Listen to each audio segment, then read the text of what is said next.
I'm Stefan Baumann. I would like to invite you on a special journey to discover the splendor,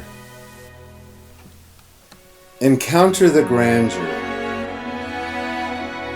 feel the excitement.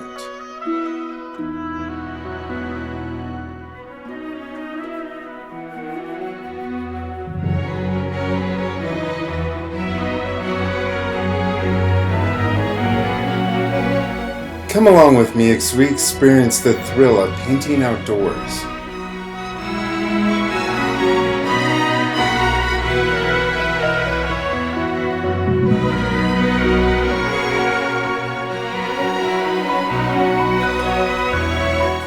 A 3-day journey that will change your art forever. In one of America's most stunning locations,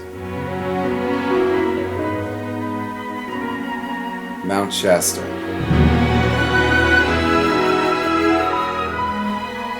Everything you need to know is on our website, www.stefanbaumann.com.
My name is Stefan Baumann and welcome to the Grandview. Today we're going to journey through Joshua Tree National Park. This area was set aside in 1936 due to the efforts of one woman, Minerva Hoyt. In 1994, President Bill Clinton declared this place as a national park. So come along with me as we explore one of America's unique landscapes, Joshua Tree National Park.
Well, we've spent a few days hiking around Joshua Tree National Park, and it's absolutely amazing for artists to paint. This park encompasses beautiful vertical rocks and wonderful horizons. So without further ado, let's get started. I'm going to take my palette and I'm going to squeeze out my 3 basic colors: cobalt blue, alizarin crimson, and cad yellow light. Now you can see I've already established a pencil line for my sketch, and I'm going to take this brush and I'm going to start laying my base color all over my mountain. These Joshua trees are absolutely amazing. Each one of them is a little bit different than the other. What I was amazed about traveling throughout this park is the variety of shapes that these trees come in.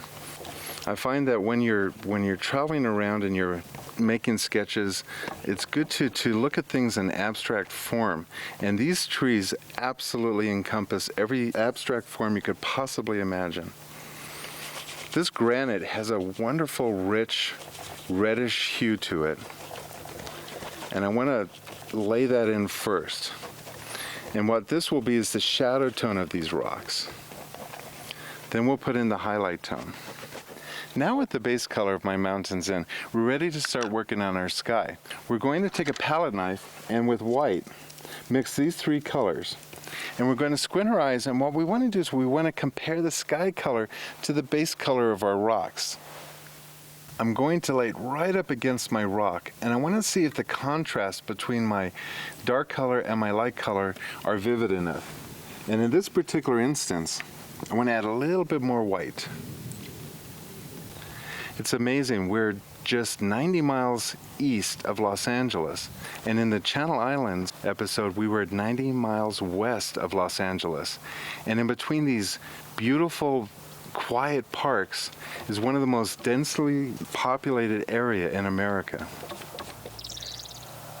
Now what I've done is that I've purposely brought this mountain into my composition a little bit more. There's a little bit more space between the two peaks, but I really want to give the viewer the feeling that they're within this magnificent canyon. Now I'm going to add a little bit more gray in the right-hand side of my canvas, darkening it, because the light will come up over the horizon on the left-hand side. And I want to give the illusion that the light filters through the painting to the right.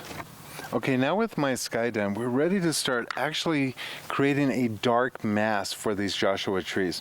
Now, areas of these trees are actually going to be the darkest thing in my entire painting. Now, we've already established the lightest area, which is the sky.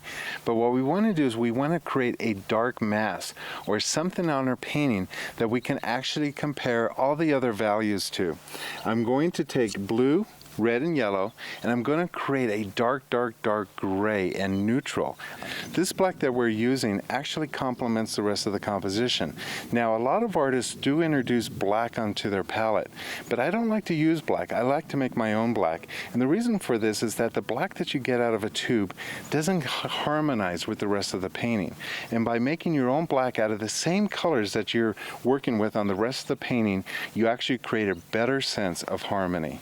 Now, this is the foliage that grows at the top. And these trees are very unusual. They're mostly trunk, and at the top there's this burst of greenery. And the greenery is like these sharp green swords that stick out, hundreds of them. Unlike a palm tree, these swords are short. They're not long. So indicate that with just short brush strokes. Now, what I find ironic about these Joshua trees is that the trunk does not taper like normal branches on a tree. These trunks pretty much are the same width from top to bottom. Pay attention to the direction of these swords.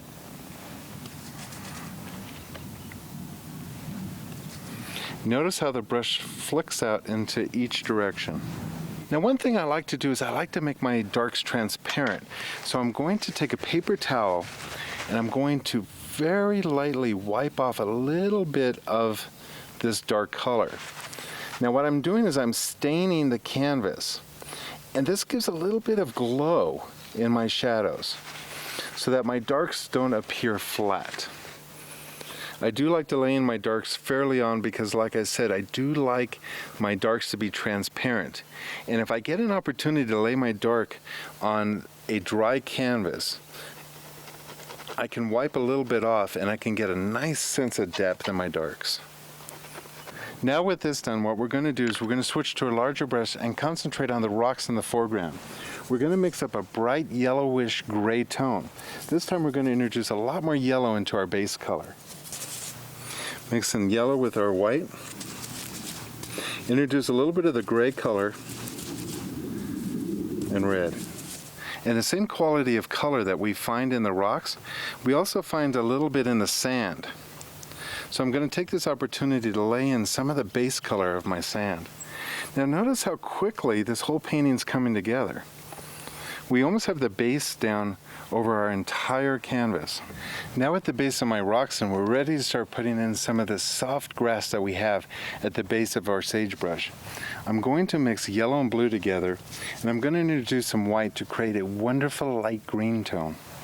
Okay, with short flicks of the brush, we want to just put in some of this soft grass. Some of the area of grass is a light green tone. Now this is spring at Joshua Tree, so we do want to get the feeling of springtime. And these light greens help soften the harshness of the desert gray. Now at the base of our grass, and we're ready to start putting the highlights in on our mountain. Just go along the ridge of the mountain and carefully draw as you go.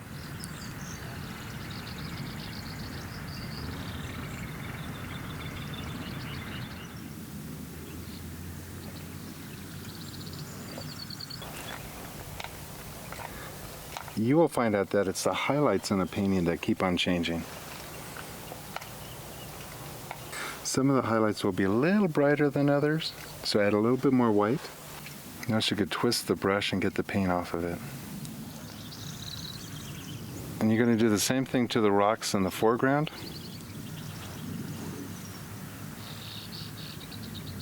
Now, this is the main focal point of my painting, this Joshua tree in the front.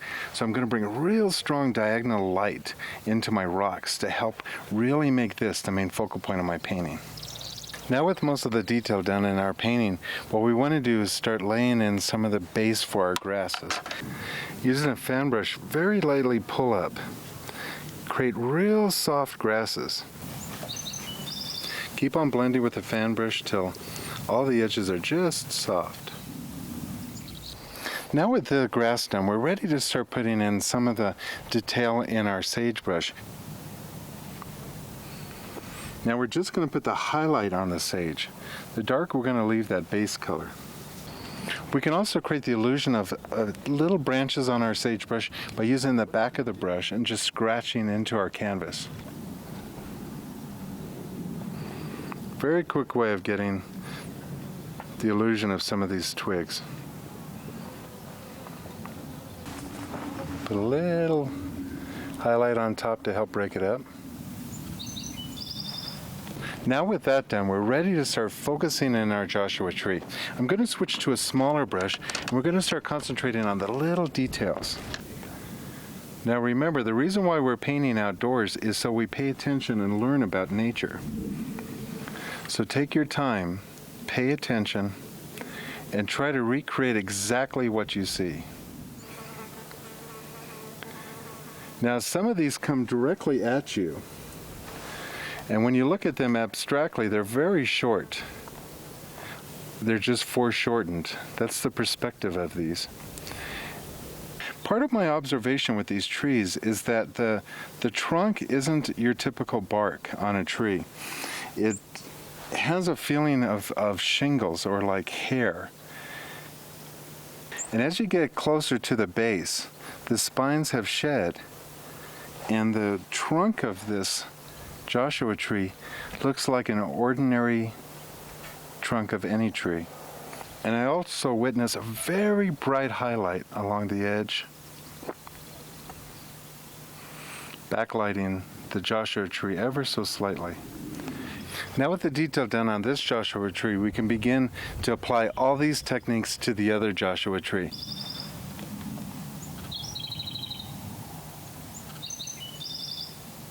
Now with my trees done, and I've got the little brush in my hand, I'm going to start laying in some of the darker twigs on my sagebrush.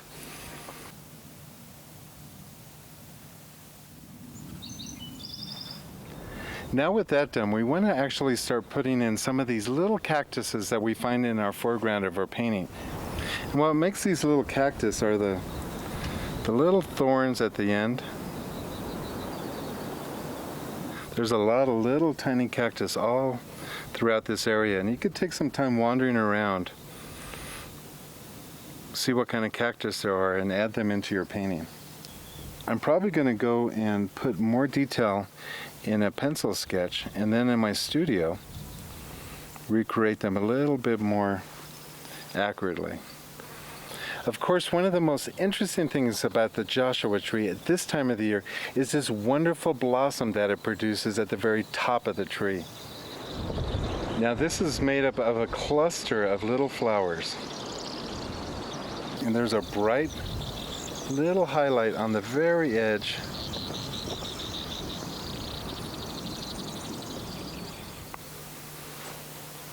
Also, there's some suggestion of little tiny blooms. This is just to remind us that yes, we were indeed here during the springtime. The desert is a beautiful place to go to in springtime. It's amazing how much alive it really is. And now with all of our detail done, we're ready to sign the painting and conclude this wonderful day at Joshua Tree National Park.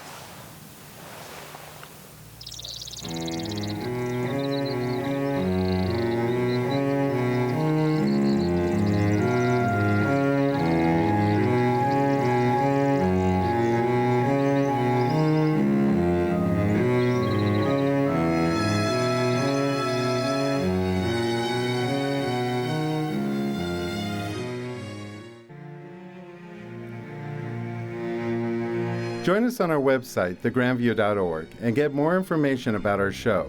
There you can download our free book, Everything You Need to Know About Outdoor Painting, along with a free diagram of today's subject. If you like to take your painting to the next level, regardless at whatever level you are, please feel free to contact me at 415-606-9074.